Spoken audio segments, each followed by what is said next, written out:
Hello, welcome to what is, I think, the 9th of my virtual Jericho lockdown. Probably about 100 people watching this, which is fairly close to being a record for this little series. But normally you have the programs and the adverts, but I thought we'd have the adverts first. So next week, the 10th at 5 o'clock, we've got Sing Along with Steph and the Jericho Singers. So in 1 hour, you can learn how to sing Stand By Me with Steph. Go to EVENTBRITE to register. You don't have to sing, but you can join in. And on the 17th at 5 o'clock, we salute the local heroes who've traded through the lockdown. Those people who've opened up and carried on. The Water Street heroes. All previous My Jerichos on YouTube, so if you want to see any of them, just go to YouTube and type in My Virtual Jericho. Now today, it's a massive, massive privilege to have Professor Danny Dorling, who is the Halford Mackinder Chair of Geography at the university, and surely the most published social geographer in the UK with 51 books, either single-authored or joint-authored. The latest is called A Lowdown. His intellectual piece is very, very broad. He's a committed geographer, and that's not an oxymoron, but he has a very, very special connection to Jericho. Danny, over to you to explain. Thank you ever so much for that. Yes, I was asked to talk about Jericho, and I think John said, oh, apparently, did I ever live in Jericho? And I said, no, but I do have a connection. My mum and dad lived in Jericho after they were students in Oxford because it was cheap and they didn't have much money. And my mum once told me that I was actually conceived in Jericho. So there you are, I've shared it publicly. And my mum and dad, in a way, you could call them liberal elite. Oxford University students, became a local doctor for Cowley, Blackbird Leys, a local teacher in what became Piers School. It's now the Academy. But Jericho back then wasn't the liberal elite. Jericho back then, this is 1968 when I was born, was a slum. The phrase liberal elite, by the way, was used, I think, by the Daily Mail recently in connection with Jericho. I'm going to try and share my screen now.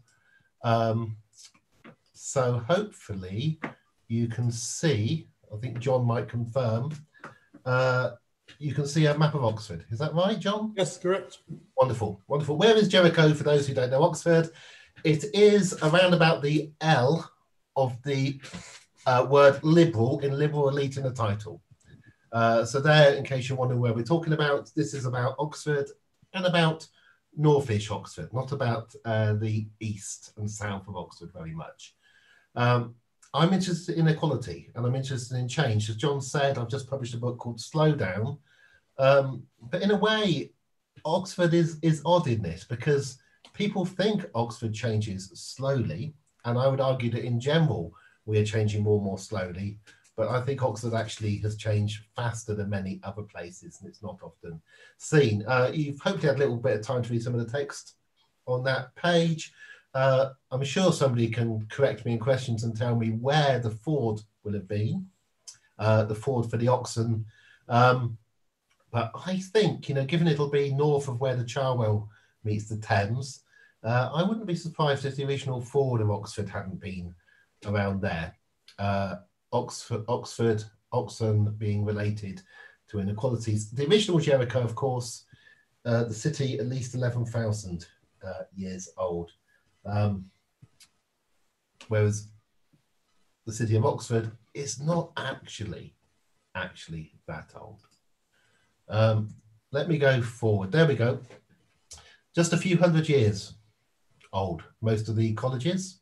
We like to say it's very, very old, but actually, you're looking 300 or 400 years ago for the bulk of it, and there's no Jericho there at that time. These views, all drawn later, almost none of them can now be seen because the trees have grown up and so on, but that's your sort of typical idea of Oxford.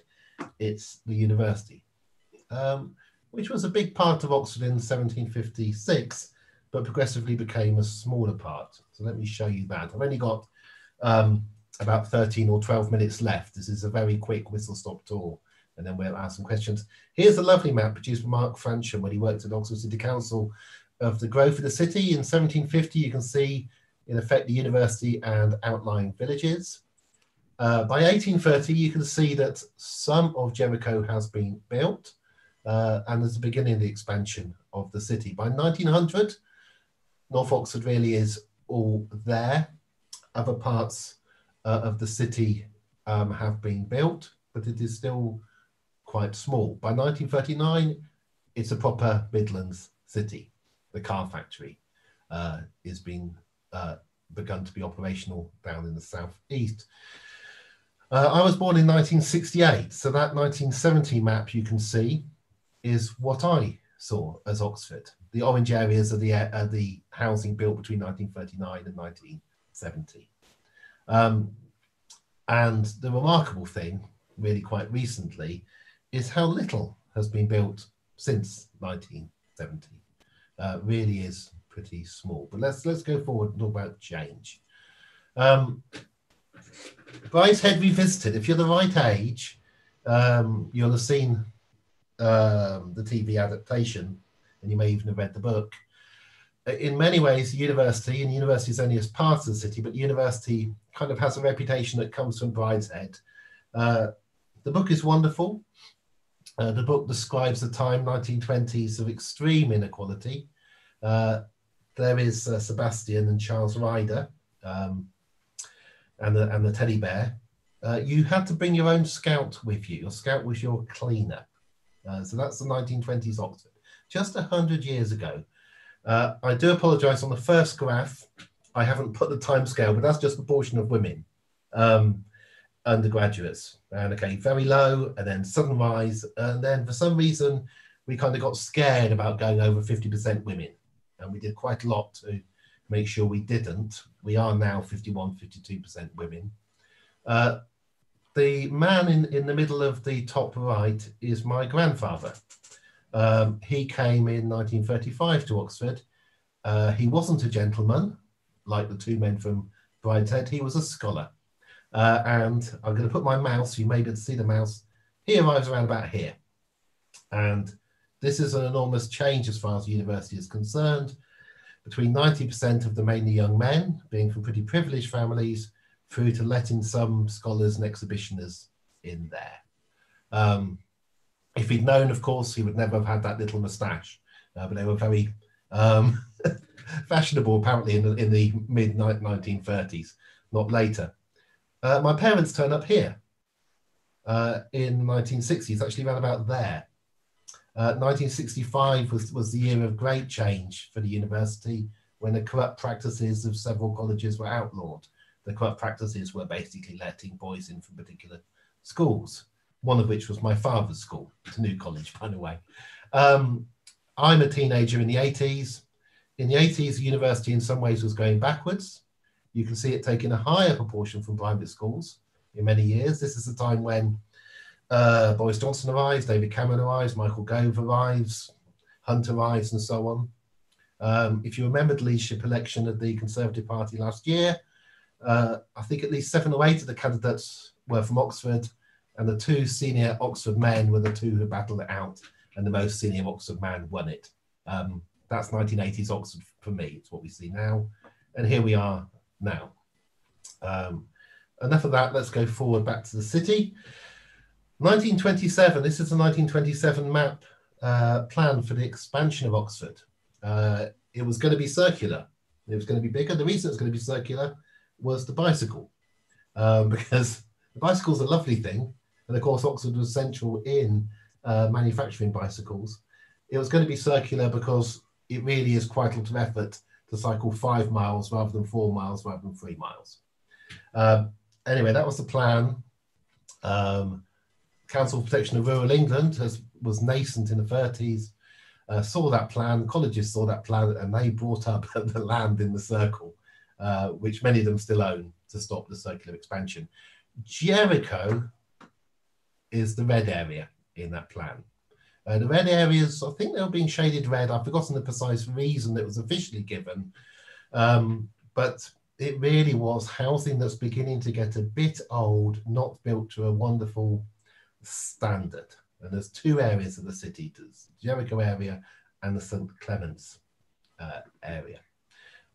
This was Jericho wasn't a full slum as far as I'm aware by then. There'll be people listening who know better, but it was certainly on the way down because, of course, the city had expanded. So there were other places, newer housing, more sanitary that you could live. And there were divisions. For those of you who don't know, this is an image of the Cutterslow Wall built in around about 1934.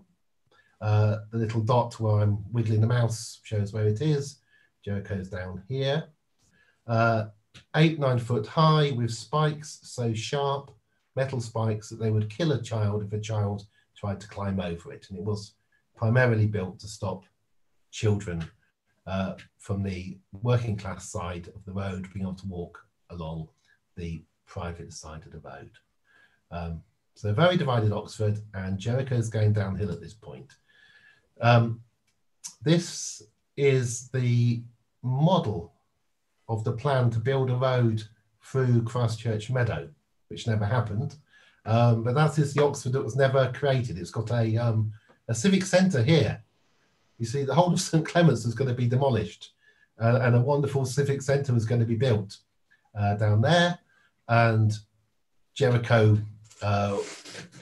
was in trouble at this time, and was, I won't go into the story, but in many ways saved.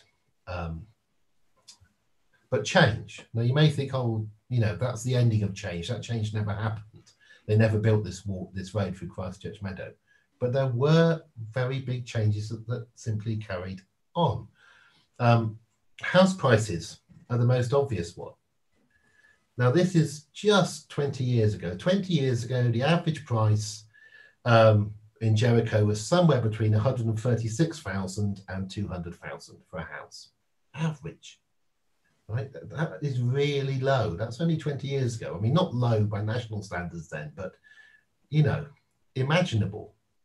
And within just 10 years of that, the prices had doubled, as the second map shows you, from almost 500,000 to 580,000 and above. My argument, what I want to say is that's an incredibly fast change in a very short amount of time. Now, it's coincidence, of course, with the city not building or expanding anymore, but it isn't just that. The place was changing. The nature of Oxford just carried on changing. So even though the undergraduates no longer had incomes, I should have said, higher than professors, which was the case in the 1920s. My chair is named after Halford Mackinder. Halford Mackinder didn't quite make it to professor, I think, in Oxford, but he did write a begging letter asking to be paid £550 a year. Sebastian in Brideshead visited lived off more than £550 a year. But incredible change in the city. And what other kind of things happen? This is a leaflet the City Council gave out last year, which I think they've destroyed and no longer, it's not on their website, but I've kept a copy of it because it's a leaflet they would give out to people. If you'll go to the council and say, what on earth do I do? How do I house myself in Oxford? I'm working, I'm a teacher. Or I don't know, I'm a researcher at the university, or yeah, I work in a shop at the university. Things. Basically, the leaflet tells you go and live in Swindon. Swindon, £600 a month. You know, still a huge amount of your income for the privilege of going to Swindon and then trying to work out how on earth you get from Swindon to Oxford. You know, and I'm trying to give you a sense of, I think Oxford changes rapidly. I think other things slow down, but Oxford changes. You know, that leaflet, even 5 or 10 years before last year, would have been seen ridiculous as something, particularly for a Labour council to give out. Let's just sit for a few other images. This is from the Atlas of English Inequality that was published in November 2019. Just to show you, officially, the city and the county has really, really gentrified. That's what's happened. The blue areas are in the 10% least deprived in the whole country. And that, if you want a really crude measure of that, they're areas where almost nobody is claiming a benefit of some kind, including in many cases child benefit because the income's too high now, but not in job seekers allowance, not disability benefit. This is parts of Headington, parts of Marston, And around, John will tell me precisely the boundaries of Jericho, but there you go, it's blue. Summertown, which may be not surprising, and quite a lot of Cutterslow, but the wall is still there. It's not visible, but it's absolutely there in many, many ways. And I can talk to you about children not being allowed to stay in the sixth form of schools around there if you want to know about the wall still being there. And there you have Rose Hill and a tiny part of Blackbird Leys. And that's an incredible image if you know Oxford. Zooming out to the county, not many more to go. Now, of course, the affluent areas will tend to have a larger footprint. They might not have as many houses in, but you know, that's your county. You've still got those two poor bits. And it's an incredible change from 1980s, 90s Oxford. Not saying there isn't poverty, but look, you know, a ring around Bicester in the least deprived 10% of the country. Absolutely incredible. When I was growing up in the 80s in this city, these villages over here were the poor villages because they were too far away from London for anybody to think of living in if you're going to London. Whereas the change has been quite remarkable. Images produced a few years ago from the City Council of deprivation, low qualifications from schools, sickness, and so on, just to kind of slightly correct those images that I've just done for you. I'm aware I've just got 1 or 2 minutes, so I'm going to zip forward quickly. You'll just notice that Jericho, to try and maybe back to the subject, it's useful being forced, Jericho doesn't appear in any of these. Now, that take your time. Don't feel pressured. Okay. That isn't because there is not poverty in Jericho. There absolutely is poverty in Jericho. But the pockets of poverty in Jericho are too small now to show up in any map I've seen in the last 10 years that uses data of these kinds. There are still people who are housed by the local authority in Jericho because they are very poor and in desperate need. Not many, but still exist. But the difference over time really is quite remarkable.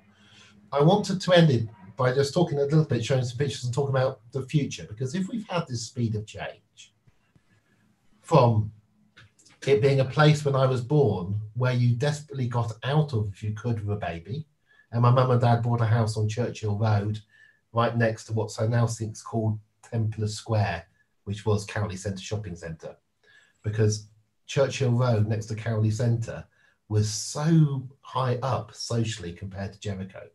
If you can have that change, whereas now it's completely the opposite way around, in just 50 years, I think you can have a similar change in another 50 or less. And we had the similar change, as I tried to show, looking at the 1920s before. You can't not avoid talking about COVID, although this is a nice distraction from it. And people perhaps shouldn't overestimate what the impact of COVID may possibly be. Most people listening will not know 3 of the 4 big pandemics of the last 100 years. The one you'll know is 1918, 1919. The 3 you may not know is 1951, 1957, and 1968/69, all of which had a death rate similar, if not higher, than this one. People think pandemics will have a great effect for a long time. They often don't. But we have learned how to work at home. So Oxford, with a population of 153,000 a few years ago, but 120,000 jobs, which is an enormous number of jobs, maybe it doesn't need as many people actually coming into it every day for it to function. That's one thing I do wonder about. If you've heard me talk before, I'm constantly talking about houses in Oxford and how we shouldn't have 40,000 people driving over the ring road. And my favoured solution has been some more houses, please, flats, apartments without stairs. But we'll see, it might change. Why do I want this? You'll have forgotten about this, normal times. This is, if you live in Marston or Jericho and you're particularly malevolent like me, and you're trying to please yourself in the morning at 8 o'clock, you stick up the Google map to see how bad are the traffic jams around the ring road and everywhere else that your poor colleagues are going to have to face, and then congratulate yourselves for being rich enough to be able to live in the city. I do wonder whether we're going to return to those kind of traffic jams. The kind of thing we need to still sort out. This is an Oxford Mail map, which is showing where the cycle accidents, the serious cycle accidents happened in the city over a number of years, and it's the main road. You know, it doesn't take Einstein. You know, so you know we're going to have more people cycling. We really ought to think about making it safer for them. And it's the main roads and the junctions on the main roads which are dangerous. Lastly, getting out. Maybe it's being locked down. I know we can get out now, but it does feel odd. I should have said at the beginning, my impressions are very much, they're not just caused by me growing up in Oxford. I left when I was 18 to go to Newcastle. They're caused by me having lived in northern cities for most of my adult life. And the 10 years before I came back to Oxford, I lived in Sheffield. Now in Sheffield, my children went to a school where and it was a posh middle class school, as you can imagine, that's who I am. But most of the children, their parents had gone to the school. And a good chunk of them, their parents, their grandparents had gone to the school. And that's normal. Not a great deal of change is normal. Now, if you think about Oxford primary schools, there are not many where you can say the parents and the grandparents will have gone to school. Oxford's a turnover city. I went to Wood Farm School. I last year or the year before I went back to Wood Farm School, and I asked the 8-year-olds there, what do you think most parents did when I went to your school? And they had no idea. And of course, almost everybody else's parents worked in the car factory. Hardly anybody's parents in Wood Farm School now work in the car factory. Why am I mentioning Sheffield? Because in Sheffield, you could get out of the city and you could go to the Peak District. And what's really annoys me about Oxford, there are our sites of special scientific interest. There are not many of them. And there are 2,000 lakes in this county, almost all privately owned. You try and get onto the River Cherwell, Edenlode, Windrush. You know, it's not easy. It's an incredibly private, enclosed space outside of the city. Zooming in a bit, we have green space, which is great, but it's much less than a northern city would have, and we have a concentration of people. My final slide before I shut up, the future. And here's me admitting where I really come from. After living on Churchill Road, my mum and dad moved to Risinghurst. That's a picture of Risinghurst being built, which was an average, actually one of the cheapest private estates in Oxford when we moved there, now unaffordable because it's near to London. Although, will that matter in the future? Because people may not want to get to London as much, because what's the point of trying to get to London when you can't put people into tower blocks in Canary Wharf anymore, because you can only put 4 people in a lift at a time and you can work from home? The future. I think that in some ways we've returned to the past. I think we've returned in a way, as far as the university is concerned, with postgraduate students that are in some cases similar to the undergraduates of the 1920s, from very affluent families, but now from all around the world, not from a country house called Brideshead. And if you do, to go back to that book, think about that era, it was coming to an end. That's what that book was about. It was written in the 1940s about the 20s and about it coming to an end. Now, the era certainly of affluent Chinese students flying to Heathrow, where there probably won't be a third runway, and coming to do a master's degree at Oxford, that's probably coming to an end. Because in China, they are currently designing the master's courses, which will start this October for the students who will not be flying out of China to America or to Britain. So, you know, I'd like to just bring it to a close and say, I think things will begin to change again, but they change slowly. It's not suddenly, and that can leave you with the perception that nothing ever changes very much. But I do think we're going to see an era alter again. I don't know how it'll affect a place like Jericho. I'm very glad that Jericho was not demolished and rebuilt and is like it is. But I do think that the university, both universities and the city needs to not imagine that it will be fossilized and be much as it's is now in 20, 30 or 40 years time. It's very hard to do, but we should be planning for the future. And so I've ended with those two green rings because I do quite like cycling, and I do think we should think a bit more about who can actually live in and live near, particularly in an era where we don't really want to pack the buses and the trains quite as full for the next 2 or 3 or 4 or 5 years than we have been doing recently. Thank you ever so much for your attention. Danny, let me lead off with a few questions, and a couple have come in. Yes. In the Jericho's a Petri dish. What does it tell you about social change in the last 100 years? It is quite incredible. I mean, you know, one reason that Jericho, it's to start from the beginning of social change. 100 years ago, or a little bit before 100 years ago, the servants of the colleges lived in college, so they weren't allowed out, and the dons lived in. And a bit earlier, of course, the dons had to pretend to be celibate, you know, or be celibate, but I call it pretend to be celibate. When the dons didn't have to pretend to be celibate anymore, they could move out, and hence you get the large houses in North Oxford, not in Jericho. And the houses had to be large because the dons couldn't live without a servant. So you had to have the basement and the attic because you had to separate the male and female servants. And Jericho became a place which was first higher status working class, and then fell. Now and then has become middle class, and if you like, almost kind of like lower kind of upper class. You know, there's a choice. You don't have to live in Jericho.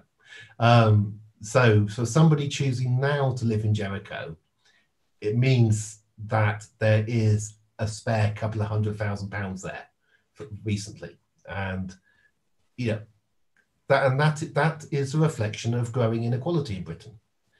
We didn't have people in the 70s or 80s with that amount of spare money, and hence the housing market was different. The 1%, because there's always a 1%, the 1% in the 1970s were doctors and head teachers of schools, you know, and bankers were getting half as much as them. So you see this kind of change now.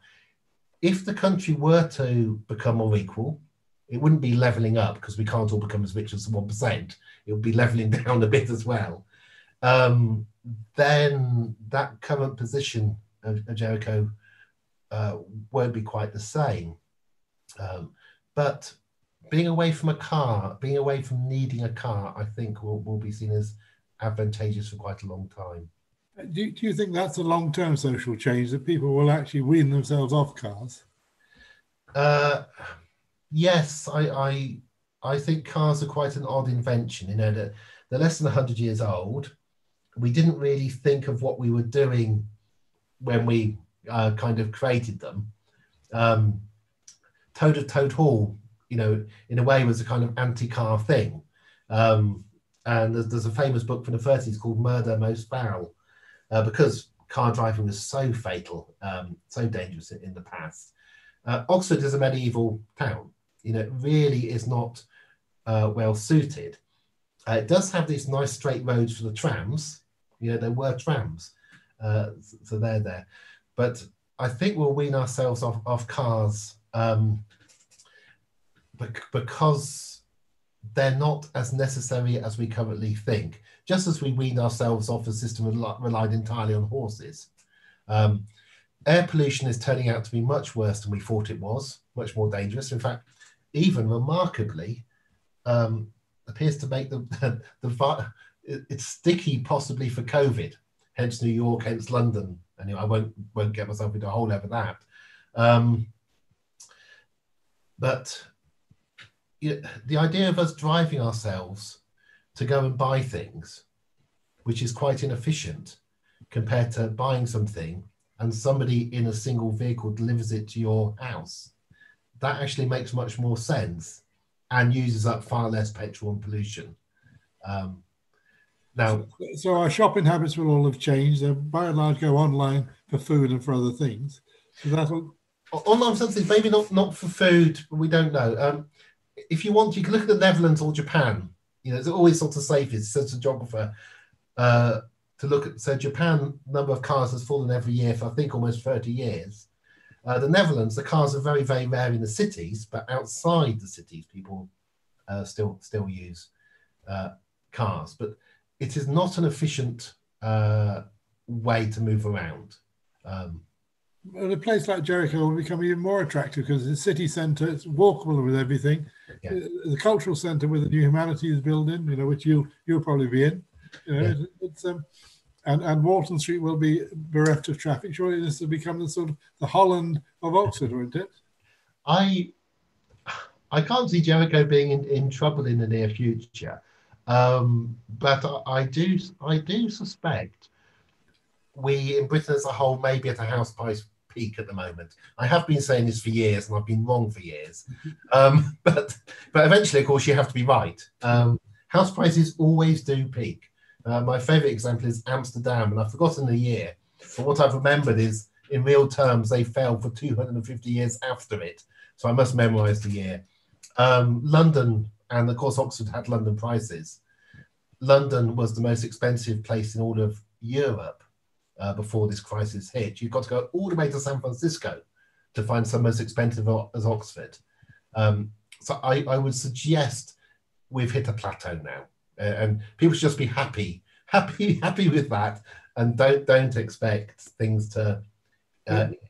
When and if the boatyard is built in Jericho and there's a bridge across the canal to the station, surely this will become yuppie wonderland, won't it? Oh, it'd be very sad to build on the boatyard, and there's absolutely no need for that. I mean, you see, the place I personally would build would be on the slopes of the edge of Oxford, east and west, not north and south. Apartments nicely done into the slopes, just low down, so that somebody can get a view of those spires, because you'll know exactly where to stand in South Park. You may even know the bit of Boar's Hill to go to, or somebody's built a very antisocial 6-foot fence there, and you might know the bit of Holloway where you can get a good view of Oxford, but it's almost impossible. I would like to see some building on those edges, partly because we have quite a high elderly population in the city, often living in family houses with 3 bedrooms, sometimes 4. And people who are elderly do not want to leave their friends.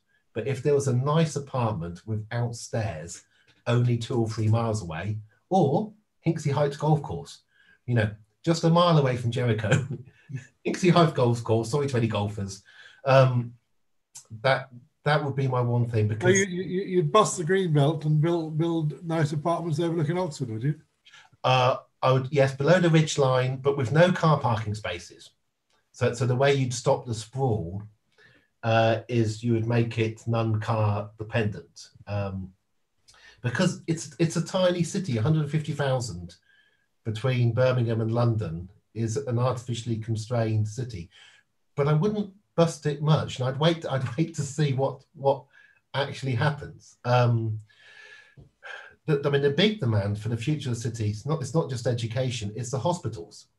Our use of hospitals is going to increase as hopefully more of us get older and hang around for longer. And the bad news is, no matter what happens with medicine, if we do manage to hang around for longer, I'm afraid we are going to have bits and pieces go wrong with us. And those hospitals, you either got to move 1 or 2 of the hospitals out of Oxford, or you've got to think that the demand on those hospitals is going to be large. Surely the JR is a world-class hospital, isn't it? The JR is currently a world-class hospital, but imagine it dealing with twice as many elderly people in the future. And also the JR, very, very luckily, Oxford was very lucky with COVID. We actually got the average amount of COVID, despite the fact that we're this near to London. So the JR has been half empty. It's been at its quietest, according to some people in the JR, for 20 years. But during normal times, the JR was absolutely overflowing. If you went to accidents and emergency on a Monday morning, you'd see people wheeling in their elderly relatives who they'd kept alive over the weekend, all the way out to the front. And of course, the JR's other huge problem was not just that the nurses couldn't afford to live in the city, it's that the doctors couldn't. Junior doctors sharing tiny flats with other junior doctors. And the most annoying thing I've got to say about the building, you can see from the JR the fields in which you could be living 500 metres away. So I do think Oxford still needs to decide, does it want people to stay? Because the other thing with the JR and a lot of the schools, people will do 6 months or a year. It's great on their CV. 6 months as a doctor, 6 months as a nurse. Same with the schools. Lots of very young 21, 22-year-old teachers. But that isn't a good long-term model for stability. A philosophical question. What makes a community? That's really interesting. Because what I'd normally say is people with connections to each other. And so as a geographer, the way I define communities, and I'm a quantitative geographer, I use numbers, is I look at migration data and say, do people move within those streets? If they do, it's a community.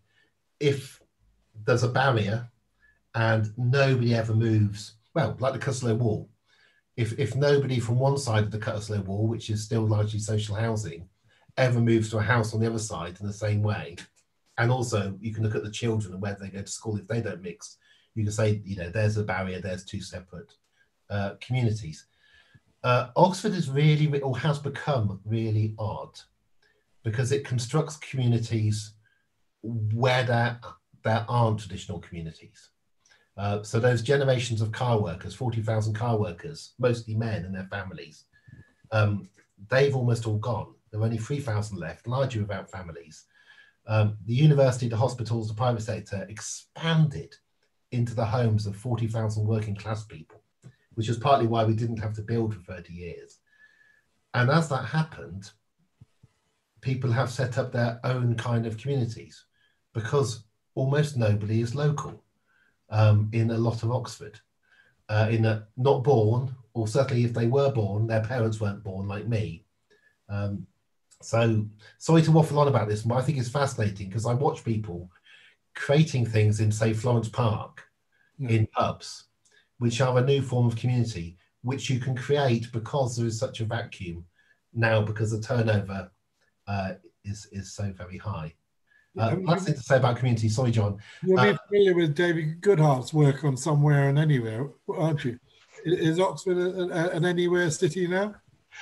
Not necessarily. Oxford, I think, if you're being positive about it, is an experiment in what does happen if a place becomes like a hotel, becomes more transient.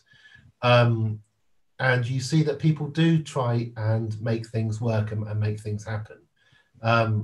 It's so different from my childhood in Oxford, which was, the shock. My childhood in Oxford was estates around the edge. People cycled to work. They mostly worked in the car factories. It was a working class city, largely, and the outer estates were red and the posher bits were blue. I come back to Oxford about 7 years ago, and there was a by-election in North Oxford, and all the posters were red and green. And I thought, what on earth's happened? It should all be blue. What's gone on? And then I found out that the Labour Party meet in a church in Summertown, not in Cowley Workers Social Club anymore. And that's what I mean about the speed of change. Incredible kind of inverting. And it's not that the council estates went Tory, that people just stopped voting in the council estates. But the other thing to say about communities is that they're often around primary schools. But, and here's a really interesting one for Oxford, Oxford is getting fewer and fewer and fewer children. It's like the Pied Piper of Hamelin's been around. So last summer, I think it was only 900 children in the state schools took GCSEs. That's incredibly low number of children, because people with children aged between, say, 10 and 18 are finding it harder and harder and harder to afford to live in the city. But there is also educational apartheid, isn't there? The Oxford middle classes don't really use the state system, let's be honest, apart from Cowley. Yes, no, well, unbelievable apartheid in the state system. So it's about a third of the 15-year-olds in the city are going to various kinds of private school, which also have their own form of apartheid because we have so many private schools that you can have a set to have tests and a set for you go into if you don't get the tests. But then between the city's 5 or 6 state secondaries, Matthew Arnold on one side, officially just out, Cherwell, Cheney, Spires, the academy, you're looking at £100,000 house price difference between every one. So it's an unbelievably divided city for children. Where did you go to high school? I went to Cheney. Which was then the average state school in Britain. I mean, not completely average, but average. So only 2% of the children went to university, and of course, the Oxford graduate's son, the doctor's son, absolutely guaranteed. You know, people always knew I'd be going to university, but only one child out of 50 from Cheney went, and Cheney was average then. So about 6% of children went to university then, but from an average state comprehensive, just 2%. Whereas now, Cheney is 30 to 50%, you know, going to university. But still the kind of the same, it's still the average school with the sort of worry of, oh, you want to worry about that. Now, I should say this is a really big difference over time. So the nearest private school to me was Magdalen. And if I'd gone to Magdalen, I would have been 20 times higher to have gone to university and to got the A-level grades I got. Enormous difference. The difference today... One of my sons went to Gosford, and I wanted him to go to Cherwell for the sixth form, and the difference between the two schools was one complete A-level per student. Yes, one extra A-level, yeah.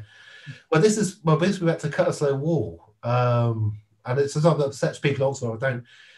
Of course, Cherwell is legally two schools. There's the lower school till 16 and the upper school. Now, the children don't know this. They think they've gone in to the school. But about 40% of the children do not get the GCSEs they require to stay on. And they only discover that when they get their GCSEs. And those 40% are from North Way, from that side of Cutterslow and so on. And they go to the FE college. And those who actually get the GCSEs to stay, they go to the FE college as well because all their friends are going.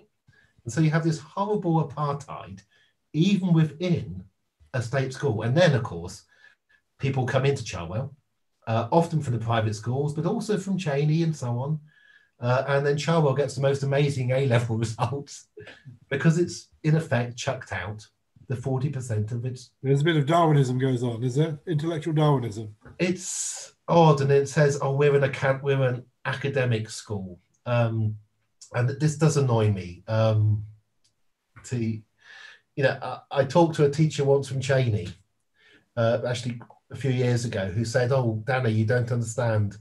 Most of the children I teach at Cheney, they'll never write a book. Now, I was in the bottom of my English class at Cheney. I didn't know, I'm dyslexic. But I have all kinds of social advantages that you can't tell what a child will do at 13, 14, 15, 16, 17. Really labelling them at those points, I do think. So you could have been written off at year 9. They could have not let you into top sets in anything then. No, I would have been. I couldn't read a word till I was 8. So and now it's absolutely obvious why. If you see my emails, you'll know. And the wonderful thing is spell checkers, editors, make it possible, because what really matters for writing is imagination, having something to say. But the reason I got through was very posh middle class parents, the liberal elite. If I had been a car worker's son with my inability at English, my ability at maths would have counted for nothing. A couple of questions are coming. Somebody who was born in Cardigan Street, who's got an extra college email address, who says that you're misrepresenting Jericho because, yes, there were brothels and lots of pubs, but there was a wonderful community spirit. People did everything for each other. Oh yes, but the word slum doesn't mean there isn't a community spirit. Sorry, I should, yeah, I don't see slum as being a derogatory. I should have made that clear. But it is just that the quality of housing, the damp, all the other problems were absolutely there. The rent was cheapest because of this. And if you go back even earlier, and you look at the cholera maps of Oxford, you can see. So by saying slum, I'm not meaning derogatory. I'm just saying Oxford did have slums. Jericho was one of them, not the only one. It had 24 pubs, because for the workers, and tied cottages galore, didn't it? Yes. Well, also, beer was safe, safer than water to drink at certain times. Will Wyatt, the former MD of the BBC, who was born in Kingston Road, he went to Phil and Jim's when it was in Lackford. He said you could always tell the kids from Jericho because they wore plimsolls. He said they wore plimsolls. Yes. Which is a nice bit of social differentiation, isn't it? Yes, and age. My mum grew up in Leeds and then Scunthorpe. But in Leeds, she can remember in the 1950s, the children who went to school without shoes, from Leylands, which were the Jewish children, because the poorest children in the 1950s in Leeds were Jewish. And again, you thought Oxford's had that kind of similar pace of change to Leeds in that way. It's on to the liberal elite. What is it that appeals to the liberal elite about Jericho, do you think? Alleged liberal elite, we better call them. Yeah, allegedly. Well, it's certainly attractive because, you can see people wanting to be there. It's kind of, I may sound a bit smug. If you are from Oxford, it's much, much easier to live wherever you want in Oxford. Not completely easy, but my scope of freedom, and I was like, as a posh university professor, if I hadn't grown up in Oxford, I very probably would have a much higher mortgage and would be over probably Somerstown, but just north of Somertown. So I think there's an idea of safety. And you see this in all university towns. So I first of all went to university in Newcastle.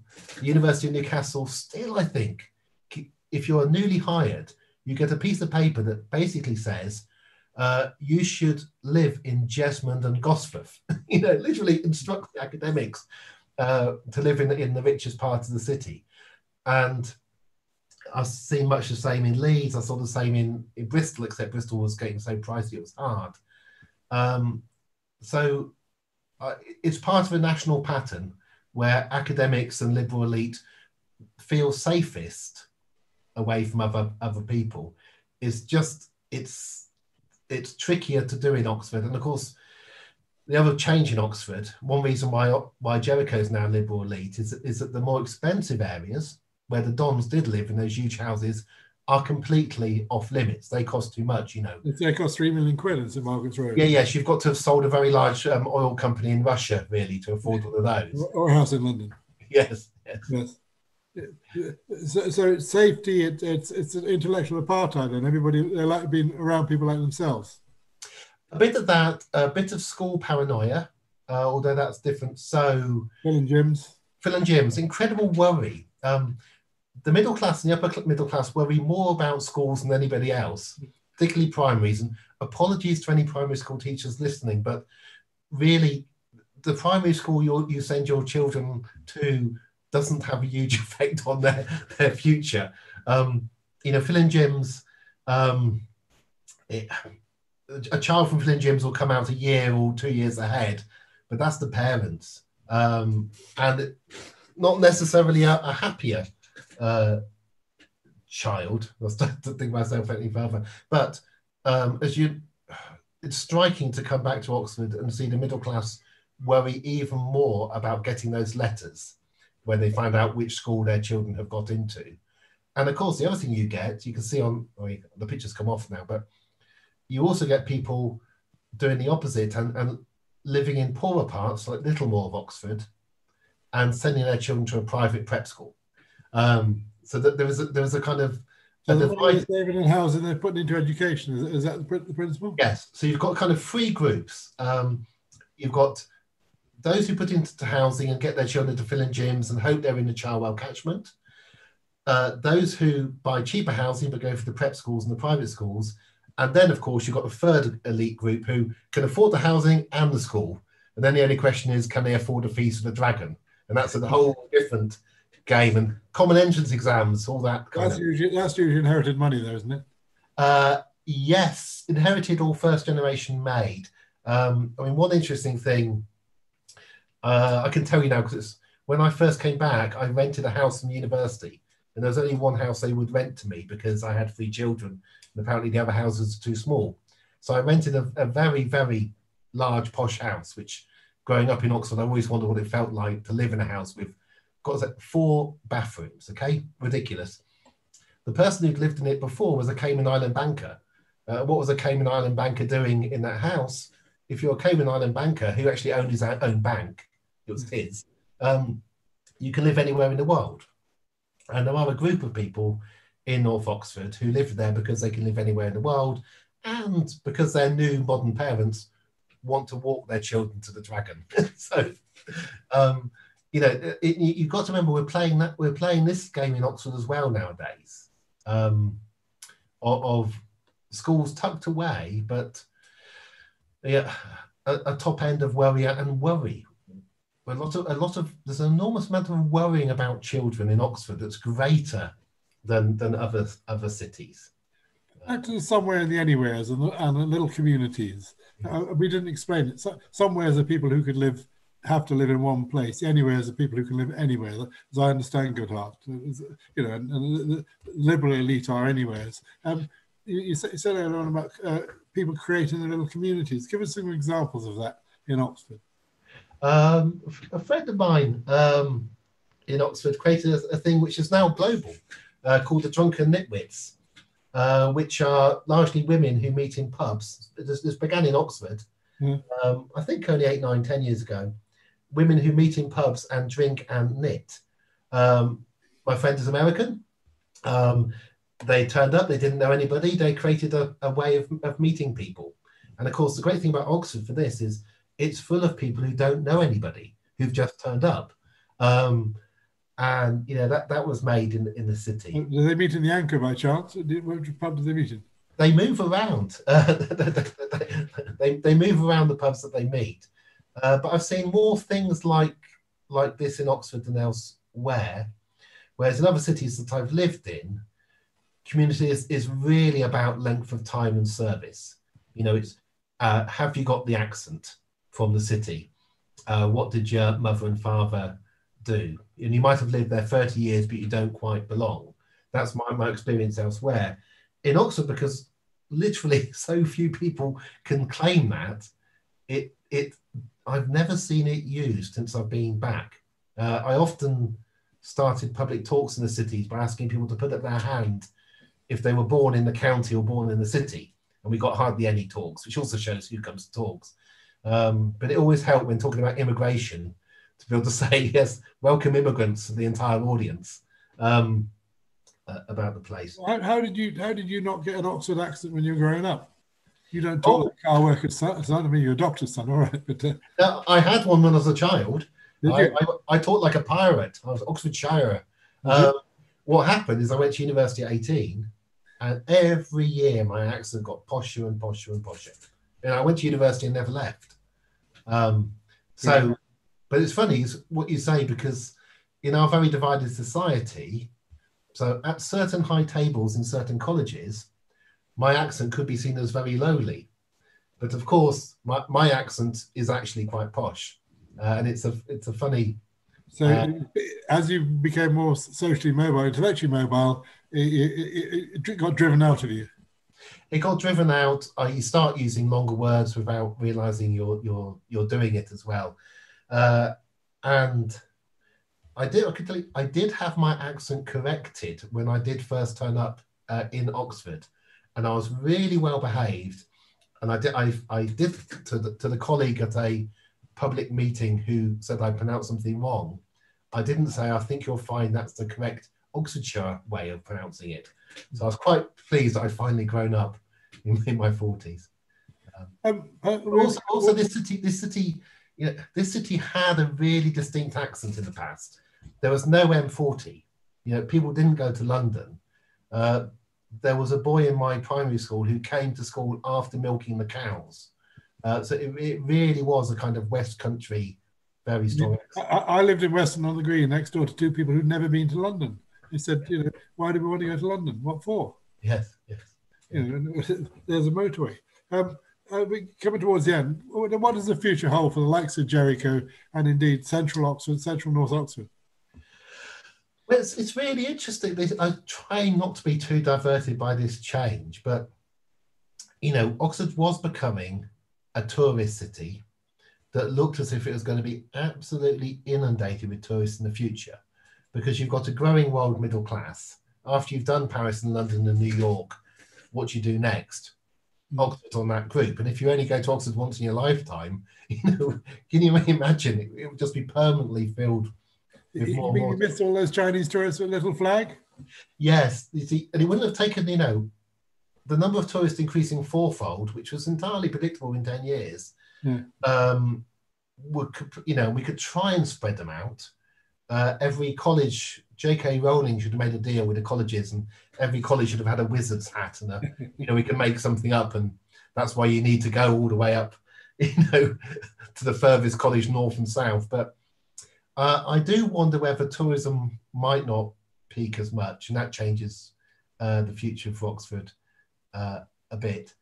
But I also do think that this model of the majority of students in the old university are now postgraduate, and the majority of them are paying fees which can be £25,000 or £30,000 a year, enormous amount of money. Now we may move towards a Harvard system, £60,000 a year, or we may be at a peak of this, and that may be going away, and that'll change the nature of what the university is. From being, whether we become like an American university like Harvard and Princeton and Yale, where in a way the university more and more takes over the town again and kind of owns it just by sheer weight of wealth, or whether we're at a high tide of this and the children of the world, super rich, moving around the planet and getting their degrees from various places, will in future be seen as something that peaked in the 2020s. I don't know which way it's going to go, but... What's the next trend then? Well... Dave, Oxford University, tell them what the next trend is. I would be careful. I wouldn't put all the eggs in the basket of hoping that high-paying students will save it. Because, like I say, I do like the way that eventually everything does return to normal. Eventually, it could take a long, long time. But before Oxford was a premier university of Europe, if you look at the other ones, there's one called Padua near Venice. And if you go to the University of Padua now, beautiful buildings, sandstone buildings, or a stone which looks like sandstone, just as picturesque as Oxford. Where do the students at the University of Padua go, which is older than Oxford? Where do they come from? They're local. They're within 10 or 20 or 30 miles of that part of Italy. Now that sounds absolutely impossible now to say Oxford could do this. But if you look at our undergraduates, and our undergraduates, we're going to have the biggest increase in state school students this year since that 1965 year, due to a number of changes, but not least because nobody's actually taking A-levels. So they're all going to get their predicted results, which is what the offers are based on. The undergraduates come increasingly from London. Now that's almost local. It's only 50 miles away. What are children in the UK, not children, young adults, 21, 22-year-olds going to do next few years? If there aren't an increase in jobs, some of them are going to think about doing a further degree at university, but they're not going to be able to afford courses that cost 25,000. However, they can get a loan for up to 10,000. So I'm just putting it out there.